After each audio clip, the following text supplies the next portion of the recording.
Assalamu alaikum wa rahmatullahi wa barakatuh. Bienvenue à tous. Souvent sur la chaîne, je suis tombé sur des commentaires de non-musulmans affirmant que le Coran aurait copié la Bible. Cette allégation n'est d'ailleurs pas nouvelle, car les politistes méchois avaient tenté d'utiliser plusieurs arguments pour essayer de dissuader les gens d'embrasser l'islam. Je vous propose une réfutation sur l'idée selon laquelle le Coran serait un plagiat de la Bible. On en parle tout de suite. Quand on examine les arguments de ceux qui prétendent que le Coran a été copié de la Bible, on se rend compte que leur raisonnement est le suivant. Le Coran a des similitudes avec la Bible concernant par exemple les histoires des prophètes, alors forcément, le Coran a copié la Bible. Ce qui est assez surprenant, c'est que la Bible elle-même contient des informations que l'on retrouve dans certains récits antérieurs, comme des récits mésopotamiens. Alors, ce qui marche pour le Coran doit également marcher pour la Bible. La Bible aurait donc copié des récits mésopotamiens selon cette méthodologie. Par exemple, le récit du déluge est cité dans l'épopée de Gilgamesh, un récit bien plus ancien que celui de la Bible, qui serait d'ailleurs l'œuvre littéraire la plus ancienne de l'histoire de l'humanité, à savoir 2500 ans avant Jésus. Pourtant, les chrétiens n'avancent pas que la Bible a copié l'épopée de Gilgamesh. Et certains athées se servent d'ailleurs de cela pour discréditer la Bible en disant que l'histoire du déluge avait comme protagoniste Gilgamesh, et cela étant une preuve que la Bible est une invention mythologique. Sur cela, j'avais d'ailleurs donné mon point de vue dans « La conception de la mort dans l'histoire de l'humanité », mais les faits sont là. Si le Coran a copié la Bible, on pourrait tout autant dire que la Bible a copié certains récits mésopotamiens, ce qui est évidemment absurde. Le fait que le Coran contienne des informations émanant de la Bible est justement la plus grande preuve de la véracité du Coran, car à la base, juifs, chrétiens et musulmans ont le même Dieu. Il est donc tout à fait naturel qu'Allah nous relate l'histoire de ses prophètes parmi les êtres humains afin d'exhorter les croyants et peut-être même au passage de corriger certaines erreurs incorporées par l'homme dans la Bible. Avec le temps, la Bible a subi plusieurs modifications, en fonction notamment de la politique des églises et d'un dogme créé de toutes pièces, celui de la Trinité. Mais le Coran, lui, non seulement ne contient aucune erreur ni contradiction, mais il vient corriger la Bible, par à la base, la Torah et l'Évangile, pour rappel, sont de véritables révélations divines. Un exemple frappant est celui de la prétendue crucifixion de Jésus. En effet, si la doctrine islamique avait été empruntée au judaïsme et au christianisme, pourquoi aurait-elle nié la crucifixion? Après tout, ces deux religions croient fermement qu'elle a eu lieu. Pour les juifs, par exemple, Jésus est un imposteur qui a été crucifié, tandis que pour les chrétiens, c'est le Fils de Dieu qui s'est retrouvé sur la croix. Le prophète Mohammed aurait pu reconnaître la crucifixion de Jésus, apportant ainsi plus de poids à son message. Si l'islam avait été une fausse religion, une imitation soi-disant de la Bible, eh bien l'islam n'aurait pas adopté une position aussi ferme à ce sujet et affirmé que les deux autres religions se trompèrent complètement, car du coup il n'y avait rien à gagner en affirmant une telle chose. Si l'islam avait emprunté le mythe de la crucifixion des deux autres religions, il aurait certes éliminé un sujet de discorde, mais pourtant le Coran apportait la vérité d'abord et avant tout, et ne pouvait approuver un mythe dans un simple but de complaisance. Le Coran étant la parole de Dieu, affirme clairement que ce n'est pas Jésus qui a été crucifié, et qu'il a d'ailleurs été élevé vers son Seigneur. Or ils ne l'ont ni tué ni crucifié. Comment peut-on dire alors que Mohammed a produit le Coran à partir d'informations apprises chez les Juifs et les chrétiens, alors qu'il apportait des idées qui sont venues contredire leur propre doctrine? Surtout qu'il ne s'agit pas d'un petit détail, mais d'un fait qui était reconnu chez les gens du livre. Le Coran affirme également que Dieu ne fait pas partie d'une trinité et que Jésus lui-même était un grand prophète, cependant qu'il n'a aucune part dans la divinité. Aussi dans le Coran, Allah mentionne plusieurs histoires de prophètes et de messagers, notamment Joseph, Youssoufal. À ce titre, non seulement le Coran raconte l'histoire avec des détails n'existant pas dans la Bible, mais il apporte des corrections que seul un égyptologue du XXIe siècle aurait pu connaître. Pour exemple, la Bible désigne le dirigeant de l'Égypte à l'époque d'Abraham et de Joseph par le terme pharaon dans le chapitre de la Genèse.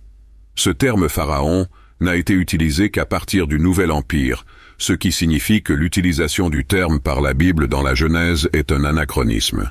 Si l'accusation de plagiat est exacte, on devrait s'attendre à ce que le Coran répète l'erreur de la Bible lorsqu'il cite l'histoire de Joseph. Or, nous constatons dans le Coran que le mot arabe « pharaon » est uniquement utilisé pour décrire le roi égyptien à l'époque de Moïse, mais jamais à l'époque de Joseph. Cela car le Coran est bel et bien la parole divine qui corrige les erreurs des anciens et dévoile des informations qui ne pouvaient être connues des Arabes dans le désert d'Arabie il y a plus de 1400 ans. Il est à noter que le Coran va souvent à l'encontre des récits bibliques et corrige d'ailleurs plusieurs fausses perceptions véhiculées par les scribes qui ont apporté des modifications au fur et à mesure du temps. Dans la Bible, par exemple, il est fait mention dans le chapitre de l'Exode que Dieu s'est reposé le 7e jour après avoir créé la terre, alors que dans le Coran, il est dit qu'Allah n'a jamais été saisi de fatigue et ne s'est reposé. Certains passages bibliques évoquent même le sommeil de Dieu, mais dans le Coran, il est bien précisé que le Créateur n'a nul besoin de repos.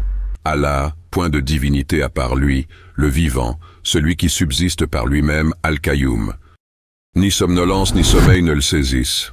À lui appartient tout ce qui est dans les cieux et sur la terre. Qui peut intercéder auprès de lui sans sa permission?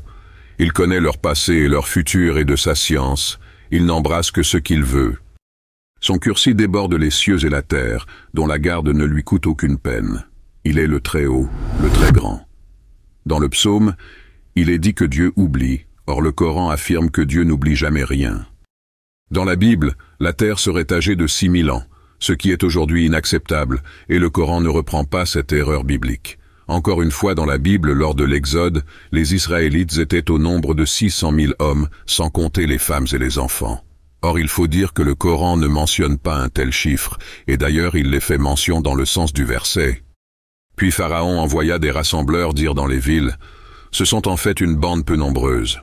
Le médecin français Maurice Bucaille fait d'ailleurs part de son scepticisme par rapport à cette citation biblique, en expliquant qu'on a du mal à concevoir que 600 000 hommes ainsi que leurs familles aient pu faire un aussi long séjour dans le désert.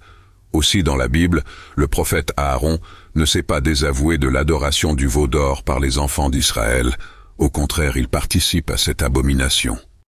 Dans le Coran, c'est tout l'inverse. Aaron, que l'on prononce Aaron en arabe, se désavoue de cette pratique et exhorte son peuple à ne pas agir de la sorte. Un dernier exemple, bien qu'il y en ait encore énormément. Dans le texte biblique, c'est Ève qui a convaincu Adam de manger du fruit défendu, alors que dans le Coran, Adam et Ève sont tous deux responsables du choix qu'ils ont fait, car Satan les a induits en erreur. Comme vous l'avez certainement compris, non seulement le Coran n'est pas un plagiat de la Bible, mais au contraire, à travers les histoires des prophètes et des messagers, il corrige souvent les erreurs incorporées au texte biblique par les scribes. De surcroît, le Coran fait non seulement allusion aux prophètes de Dieu avec une parfaite exactitude, mais également à des faits qui ne pouvaient être connus des Arabes de l'époque, en corrélation avec les découvertes scientifiques les plus récentes. Aussi, le texte coranique évoque des récits qui ne sont pas connus par les gens du livre. Je pense notamment à l'histoire de Luqman le sage qui enseignait le pur monothéisme à son fils, ou même Zulkarnain, bien que Gog et Magog, quant à eux, figurent également dans la Bible.